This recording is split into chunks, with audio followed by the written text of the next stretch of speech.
नमस्कार, मैं हूं संजय शर्मा। आप देख रहे हैं 4 PM न्यूज नेटवर्क। अमेरिका और इजराइल शायद अपने जीवन की सबसे बड़ी गलती कर बैठे हैं। ईरान जिस तरह बहादुरी से लड़ रहा है और अमेरिका और इजराइल के अंदर भीतर जिस तरह विरोध उठ रहा है, विरोध की आवाजें उठ रही हैं, उससे समझ आ गया कि ईरान दबने वाला नहीं है। दुनिया के जो हालात बन रहे हैं, जो तेल की कीमत बढ़ रही है, उसने अमेरिका के आर्थिक साम्राज्य को ढेर कर दिया है। अगर ये युद्ध लंबा चला तो क्या ट्रंप की कुर्सी जा सकती है और इजराइल में एक बड़ा विद्रोह हो सकता है? अभय दुबे जी ने विस्तार से इस संबंध में बातचीत की है। जहर है, युद्ध किसी के पक्ष में नहीं होता, लेकिन ईरान अपने नेता की शहादत के बाद जिस बहादुरी के साथ लड़ रहा है, उसकी अमेरिका और इजराइल दोनों को उम्मीद नहीं रही होगी। विस्तार से बातचीत है, बहुत रोचक बातचीत है, काफी जानकारी भरी बातचीत है। चैनल को सब्सक्राइब करिए। होली की बहुत बहुत शुभकामनाएं आपको। ये रंगों का त्योहार आपके जीवन में नए नए रंग लेकर आए, ये कामना है। और इसी खुशी में अगर आप चैनल को ज्वाइन करेंगे, नीचे ज्वाइन बटन है, 200 रुपए की मदद करेंगे, तो मेरे जीवन में और खुशियां आएंगी। चलते हैं अभय दुबे जी के पास। 4 PM न्यूज नेटवर्क में बहुत बहुत स्वागत है अभय दुबे जी आपका। अमेरिका को समझ में अब आ रहा है कि कितनी बड़ी गलती कर गया वो ईरान पर हमला करके। किसी को उम्मीद नहीं थी कि इतनी भारी फजीयत होगी। अमेरिका के अंदर ट्रंप का विरोध शुरू हो रहा है। इजराइल के प्राइम मिनिस्टर को भी लग रहा है कि ईरान की जिस तरह मिसाइलें गरज रही हैं, अमेरिका के दोस्तों की खाड़ी देशों सऊदी की तरफ भी गरजने लगी हैं। और ईरान को की बहादुरी देख के पूरी दुनिया हैरान है। कांग्रेस ने भी भारत में मोदी सरकार पर सवाल उठाया है कि क्यों खामोश है। राहुल गांधी ने कहा है, सोनिया गांधी ने कहा है। जैसे जैसे युद्ध बढ़ रहा है, बाजार गिर रहा है। अमेरिका में भी बाजार बहुत बुरी तरह से गिर रहा है। तेल की कीमतें बढ़ेंगी, ये सब जानते हैं। क्या एक अमेरिका ऐसे दौर में फंस गया जहां चीन चाहता था कि अमेरिका आके फंसे? और ये ट्रंप की जीवन की सबसे बड़ी गलती साबित होने जा रहा है क्या ये युद्ध? क्या ट्रंप की सत्ता को भी खतरा हो सकता है? क्या लगता है आपको? देखिए, अमेरिका के विदेश मंत्री हैं रूबियो। रूबियो ने आज एक भाषण में, मैंने खुद सुना है उनका भाषण रूबियो का। इसमें उन्होंने ये कहा है कि नेतन्याहू जो थे वो अमेरिका वो ईरान पे आक्रमण करना चाहते थे। हैं? तो वो इससे ये साबित होता है रूबियो की इस बात से कि नेतन्याहू का एजेंडा था ईरान पे आक्रमण करने का और ट्रंप उस एजेंडे के फेर में आ गए क्योंकि इनके पास अपने दबाव थे और उन्हें अपने दबावों से निकलना था। इनके पास कई दबाव थे, एप्स्टीन फाइलों से इनकी साख लगातार गिर रही थी। अमेरिकी सुप्रीम कोर्ट ने जो फैसला दिया था, उस फैसले के कारण इनका जो टैरिफ वाला मामला था, इससे सारी दुनिया को ये अपने अड़दम में ले लिया था इन्होंने। वो सारा सारा गड़बड़ा गया था इनका। उसके बाद में अभी नवंबर में मध्यावधि चुनाव होने वाले हैं अमेरिका में, जिसमें कांग्रेस की 400 से ज़्यादा सीटों का चुनाव होने वाला है। उसमें ट्रंप के हारने का खतरा था। अगर ट्रंप वहाँ हार जाते तो फिर लेम डक प्रेसिडेंट हो जाते ये। यानी एक ऐसे प्रेसिडेंट हो जाते हैं जिनके पास कोई अधिकार नहीं होगा, कोई उसकी बात नहीं मानेगा, कोई निर्णय लेने का अधिकार नहीं हो रहेगा उनके पास। वो अपने मन का निर्णय नहीं ले सकता। तो इन 3 परिस्थितियों से बचने के लिए, गिरती हुई एप्स्टीन फाइल की वजह से गिरती हुई साख से बचने के लिए और सुप्रीम कोर्ट के फैसले से जो उनकी साख गिरी है उससे बचने के लिए और वो उनकी पार्टी चुनाव ना हार जाए मध्यावधि चुनाव में, मिड टर्म पोल में, उससे बचने के लिए उन्होंने सोचा कि हम तरह-तरह की दलीलें देकर हम भी नेतन्याहू के साथ में ईरान पे चढ़ दौड़े। तो उन्होंने पहली दलील ये विकसित की कि ईरान तो पिछले 50 साल से हमारे हमारे हमारे हमारे ऊपर अटैक कर रहा है। यानी 1979 में इस्लामिक क्रांति हुई थी, उससे वो गिन रहे हैं। मतलब 21 वर्ष तो वो हो गए और 25-26 वर्ष ये हो गए, तो करीब 50 साल से, जब से इस्लामिक क्रांति हुई है, अमेरिका के ऊपर अटैक कर रहा है। पहला तर्क उन्होंने दिया इसलिए कि अमेरिका को अटैक कर रहा है, तो अमेरिका को उसका हिसाब-किताब चुकता करना है। आज वो एक नया तर्क ढूँढ के लाए हैं। उन्होंने तर्क ये दिया है कि अगर हम नहीं हमला करते, तो वो हमारे ऊपर हमला कर देता। इनके ऊपर का मतलब ये हुआ कि वो जो इनके आस-पास के मध्य पूर्व में अमेरिका के जो फौजी अड्डे हैं, उन फौजी अड्डों के ऊपर हमला कर देता। तो ट्रंप तरह तरह के तर्क दे रहे हैं, तरह तरह की बातें कर रहे हैं, और उनकी एक बात कभी कभी दूसरी बात को काट भी देती है, लेकिन उन पे इस बात का कोई फर्क नहीं पड़ता। वो अपना टेढ़ा मुंह करके लगातार अपनी बात बोलते रहते हैं। इसमें आप देखिए, नेतन्याहू का आप कोई वक्तव्य नहीं सुनेंगे। नेतन्याहू की ज्यादा तस्वीर भी नहीं आती है। वो कोई वक्तव्य नहीं देते हैं, वो खामोशी से अपना काम करते हैं। वो सबसे ज्यादा इस वक्त दुनिया में सबसे चालाक आदमी अगर कोई है तो वो बेंजामिन नेतन्याहू है, मैं ये मानता हूं। तो वो अपने लगे हुए हैं इस काम में।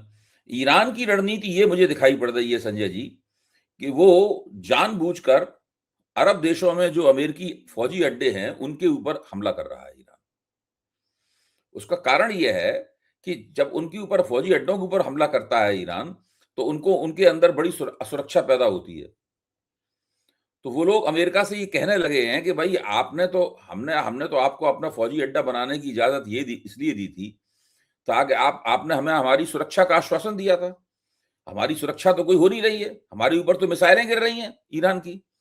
अब आप हमें रोकिए, आपने तो हमें एयर डिफेंस सिस्टम भी नहीं दिया।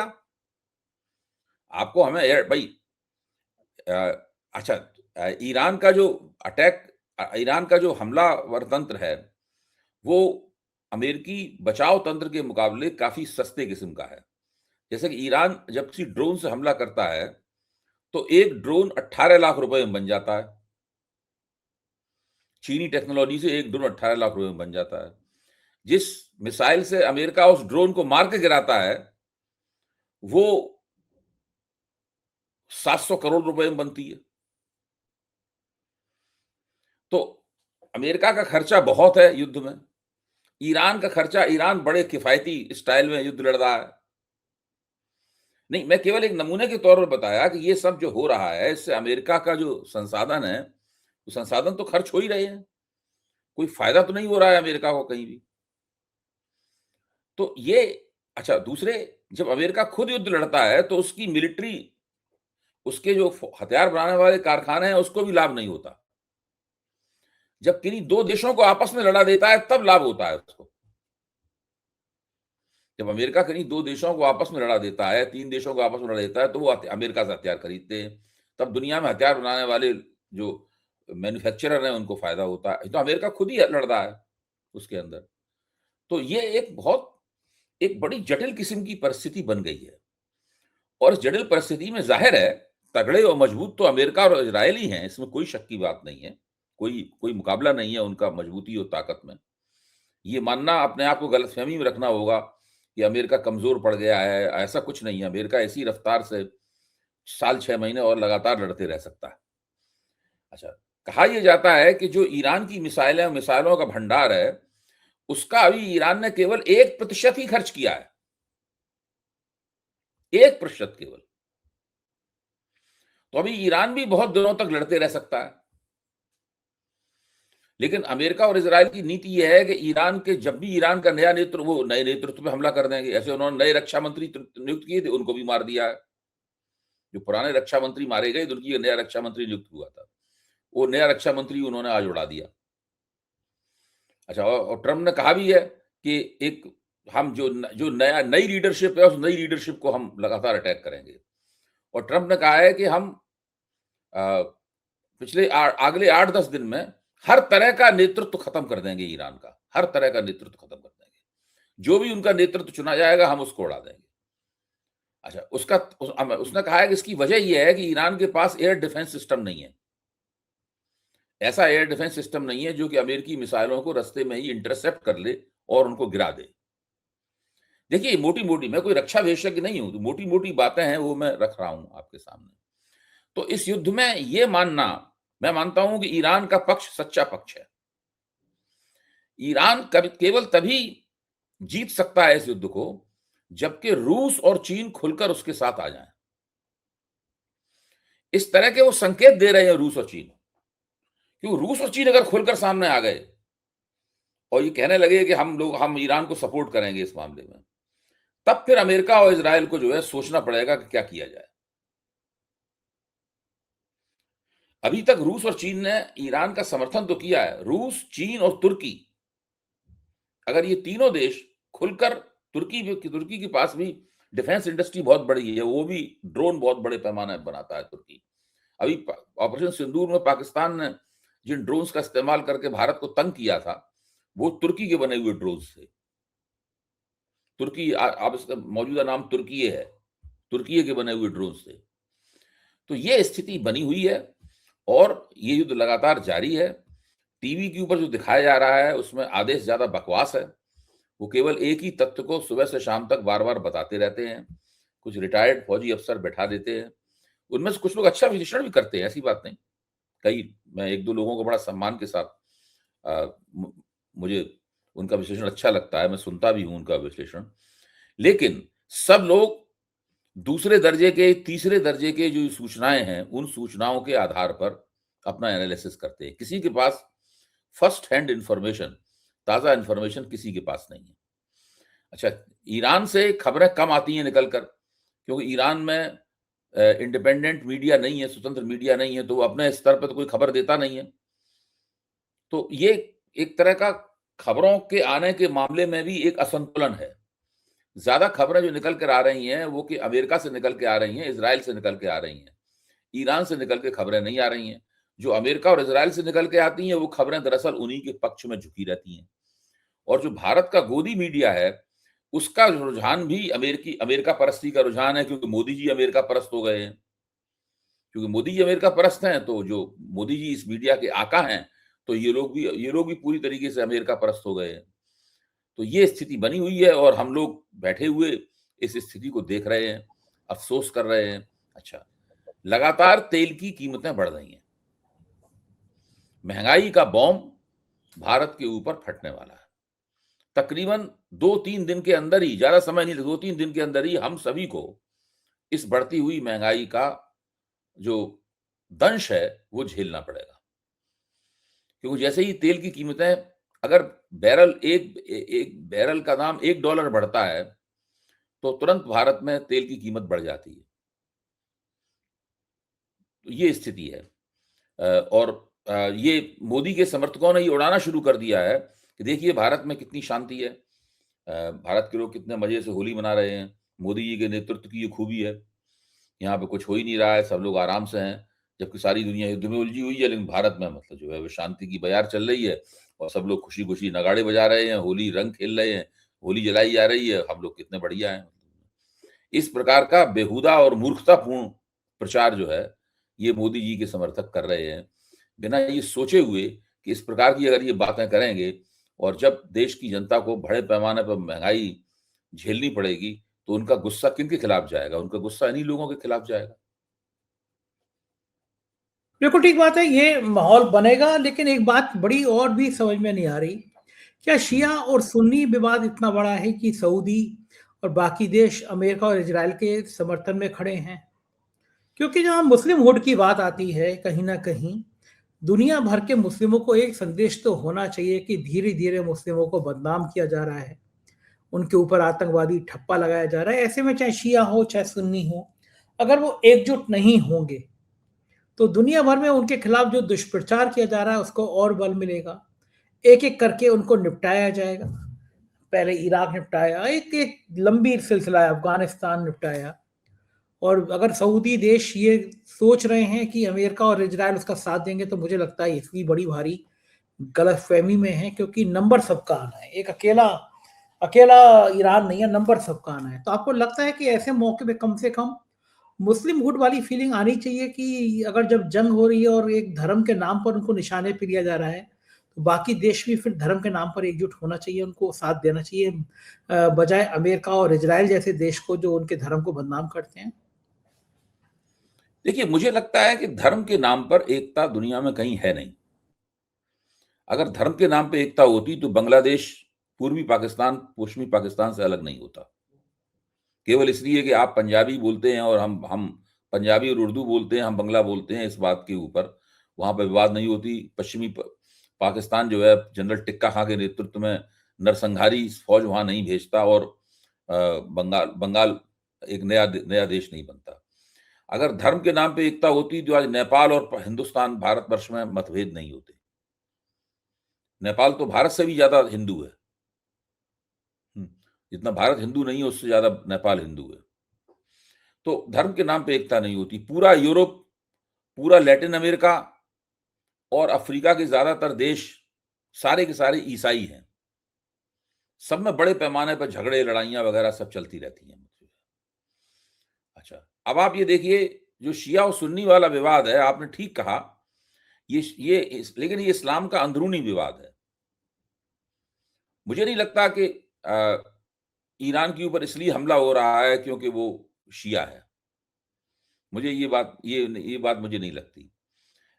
तुर्की तो शिया नहीं है, तुर्की शिया कंट्री नहीं है, लेकिन वो इनके साथ है, ईरान के साथ है। ओमान है, ओमान तो शिया कंट्री नहीं है, शिया देश नहीं है, ओमान इनके साथ है। असल में है ये कि जो तेल उत्पादक अरब देश हैं, ईरान अरब देश नहीं है, ये समझने की बात है। ईरान की जो जातीयता है, एथनिसिटी है, वो अरब नहीं है। अरब लोग अरबी भाषा बोलते हैं, ईरान फारसी बोलता है, पूरे अरब में कोई फारसी नहीं बोलता। इसीलिए तुर्की भी अलग देश है, वहां तुर्की भाषा बोली जाती है। तो ये तीनों भाषाएं अलग अलग हैं, तीनों भाषाएं अलग अलग हैं। तो मैं कहना ये चाहता हूं यहां पर कि अरब देशों की स्थितियां अलग तरह की हैं। वो इसलिए अलग तरह की स्थितियां हैं अरब देशों की कि वहां पर एक तरह का पश्चिम के असर में एक खास तरह की कंज्यूमर सोसाइटी पिछले 40-50 साल में पैदा हुई है, जिसमें तेल की संपत्ति का एक योगदान है। पश्चिम ने पूरे अरब देशों को रेवेन्यू जनरेशन के एक बड़े सेंटर में बदल दिया है। जैसे अबू धाबी है, दुबई है, यूएई की देश हैं, शारजाह है, ये सारे देश जो है ना, ये बहुत बड़े रेवेन्यू जनरेशन के, उपभोक्तावाद के, कंज्यूमरिज्म के एक बहुत बड़े केंद्र में बदले हैं। इस चक्कर में पश्चिम के साथ में इन लोगों के बहुत नजदीकी संबंध हुए हैं। जब ईरान में इस्लामिक क्रांति नहीं हुई थी तो ईरान भी इसी तरफ जा रहा था। रजा शाह पहलवी के नेतृत्व में जो वहां हुकूमत थी वो पूरी तरह अमेरिकी पिट्ठू हुकूमत थी, पश्चिम का बहुत असर था। तेहरान वगैरह बिल्कुल ऐसा लगता था जैसे किसी यूरोप का कोई देश हो। लेकिन 79 में जो वहां पर इस्लामिक क्रांति हुई उसने ईरान के इस रवैये को बदल दिया।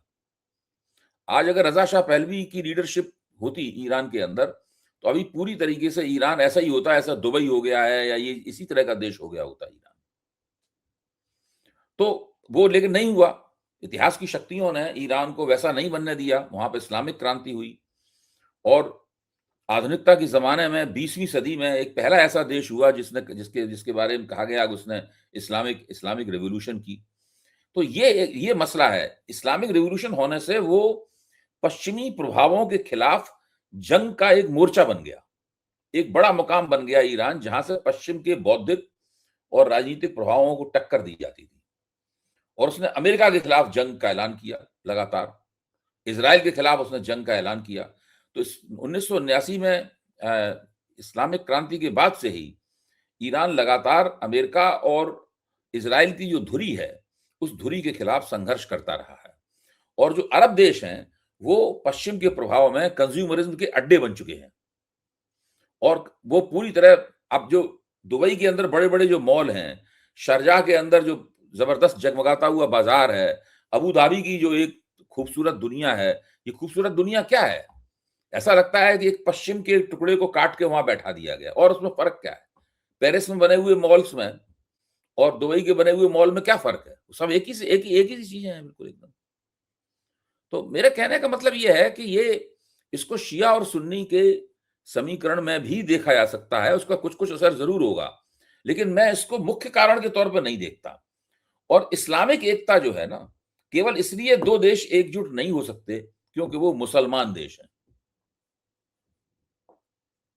ठीक कह रहे हैं आप। और ये बीच में मैंने दुबई में मेरे कई सारे मित्र हैं, शरफ हैं, आसिफ भाई हैं, शाहिद हैं, इन सब लोगों से मैंने फोन किया, कुछ हालचाल भी लेने थे, चिंता भी हो रही थी और वहां के हालात भी पूछने थे।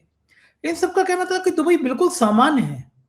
यहाँ की गोदी मीडिया जिस तरह दुबई का दुष्प्रचार कर रही है, जिस तरह निशिकांत दुबे ने ट्वीट कर दिया दुबई को लेकर कि जो लोग पासपोर्ट यहाँ सरेंडर करके जा रहे हैं और दुबई में जा रहे हैं उन सबको रहने जा रहे हैं उन सबको सोचना चाहिए। बाद में बहुत लोगों ने मजाक उड़ाई निशिकांत दुबे की, भाई ऐसा नहीं होता, दुबई किसी को पासपोर्ट नहीं देता।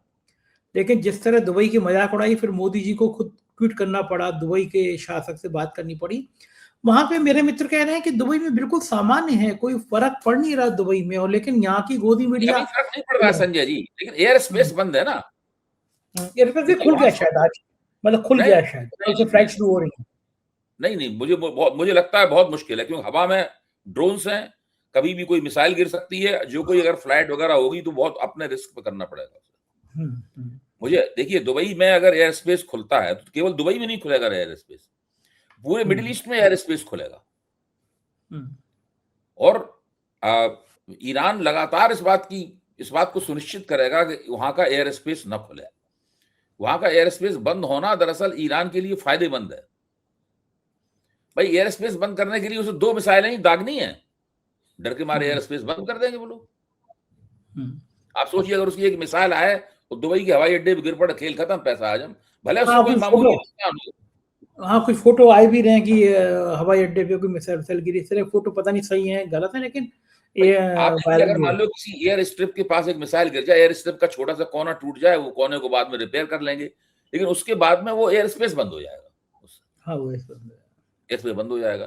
तो ये जो स्थिति है ना, ये स्थिति बड़ी नाजुक है। इसमें अभी सब लोगों को ध्यानपूर्वक 15 दिन इंतजार करना पड़ेगा।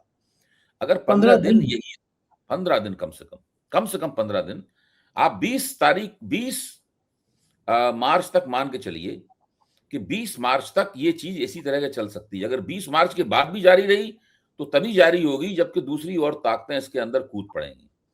अब आप देखिए, ट्रंप में और ब्रिटेन में बड़े मतभेद हैं। स्टारमर ने कहा है, प्रधानमंत्री स्टारमर ने कहा है कि मैं ट्रंप से खुश नहीं हूं। ट्रंप ने फौरन जवाब दिया कि मैं भी ब्रिटेन से खुश नहीं हूं। देखिए, ब्रिटेन ने कह दिया हम उनके साथ हैं, लेकिन दोनों में तनातनी भी है बहुत ज्यादा। तो ये पूरा मामला जो है वो किधर भी जा सकता है। इसकी जो जटिलता है और उसकी जो बहुपक्षीयता है इस पूरे मामले की, वो इस पूरे मामले के ऊपर बहुत ही साफ सुथरा विश्लेषण करने की परिस्थिति मुहैया नहीं करा रहा है। ठीक बात है। उधर अमेरिका के अंदर भी विरोध तो बहुत है ही है। न्यूयॉर्क के मेयर का जिस तरह बयान आया, उसने ये बता दिया कि ट्रंप का भी विरोध बहुत है कि अमेरिका युद्ध में जाए, ये कोई बर्दाश्त अमेरिका करने को तैयार नहीं है। बहुत भारी खर्चा होता है। अब तक अमेरिका जिन जिन युद्धों में गया, बड़ी करारी शिकस्त हुई है उसकी, और बहुत किरकिरी करा के भागा है वो उन देशों को छोड़कर। लगता है कि ट्रंप को अंदरूनी बहुत विरोध विवाद होगा उसका। बिल्कुल हो रहा होगा। मेरे ख्याल से रिपब्लिकन पार्टी के अंदर से भी बहुत सवाल उठ रहे होंगे, लेकिन ट्रंप की अपनी महत्वाकांक्षाएं हैं, ट्रंप के अपने अधिकार हैं, और उनका इस्तेमाल करते हुए वो कर सकते हैं जो उन्होंने किया है। क्या उन्होंने इस युद्ध को करने के लिए कांग्रेस से अनुमति ली है? नहीं अनुमति ली है। जिस तरह उन्होंने टैरिफ लगाने के लिए कांग्रेस से अनुमति नहीं ली थी, इस तरह युद्ध की घोषणा करने के मामले में भी उन्होंने कांग्रेस से अनुमति नहीं ली है। तो ये ट्रंप को इन सब बातों के जवाब देने पड़ेंगे। हो सकता है कि सुप्रीम कोर्ट उनके खिलाफ फिर से एक फैसला दे दे कि ये आप नहीं, युद्ध नहीं कर सकते। आप साबित कीजिए कि युद्ध करने लायक पूरी परिस्थितियां थी। इस तरह उन्होंने, सुप्रीम कोर्ट ने पूछा, आप साबित कीजिए कि आपने जो इमरजेंसी टैरिफ लगाए, दूसरे जो पेनल्टी टैरिफ लगाए, उसकी परिस्थितियां थी। ट्रंप के तर्कों को उसने नहीं माना और उसने वो सब उनके टैरिफ को उठा कूड़ेदान में फेंक दिया। तो ये जो स्थिति है, उस स्थिति में ट्रंप भी बुरी तरह से फंस सकते हैं। और ट्रंप इसीलिए ट्रंप जो है वो आर पार की लड़ाई लड़ते हुए नजर आ रहे हैं। ट्रंप को इस युद्ध के परिणाम अगर ट्रंप के पक्ष में नहीं निकले तो ट्रंप के हाथ से पूरी राजनीति बिल्कुल निकल जाएगी। नेतन्याहू के हाथ से पूरी राजनीति निकल जाएगी। अपने ही राजनीतिक अस्तित्व पर आए संकट से परेशान है ये दोनों नेता, और उस संकट से निकलने के लिए इन लोगों ने इस युद्ध को छेड़ दिया है। बिल्कुल ठीक कह रहे हैं अभय जी। और भारत में भी कांग्रेस जिस तरह हमलावर है मोदी जी की चुप्पी को लेकर, ईरान के मसले को लेकर, सोनिया गांधी ने इंडियन एक्सप्रेस में एक लेख लिखा है। सोनिया गांधी ने इंडियन एक्सप्रेस में एक लेख लिखा है। उस लेख को मैंने ध्यान से पढ़ा सवेरे, और उस लेख में जब बजट सेशन के बाद में, बजट सेशन का मध्यांतर के बाद दूसरा हिस्सा जो मार्च में शुरू होगा, उसमें लिखा हुआ है कि इस सवाल के ऊपर हम लोग सदन में जमकर बहस करेंगे। मोदी जी का जो रवैया है, इस रवैये के ऊपर हम लोग जम के बहस करेंगे, और इसमें हम किसी की, मतलब कोई हमें रोकेगा तो हम नहीं रोकेंगे। तो ये बिल्कुल कांग्रेस ने ऐलान कर दिया है कि इस सवाल के ऊपर मोदी सरकार को बहुत बुरी तरीके से घेरा जाएगा। जाहिर है कि परेशानियां बहुत बढ़ने वाली हैं। बहुत बहुत शुक्रिया अभय जी, आपने मुझे समय दिया, बातचीत की। Thank you sir. ये थे अभय दुबे जी। पूरी बातचीत आपने सुनी। जाहिर है अमेरिका, इजराइल और ईरान पर पूरी दुनिया की निगाह बनी हुई है। भारत की खामोशी, सरकार की खामोशी एक बड़ा सवाल खड़ा कर रही है। सोनिया गांधी ने लेख लिखा है, कांग्रेस सवाल पूछ रही है। आप क्या सोचते हैं विषय में? जरूर अवगत कराइएगा। शुक्रिया। Thank you.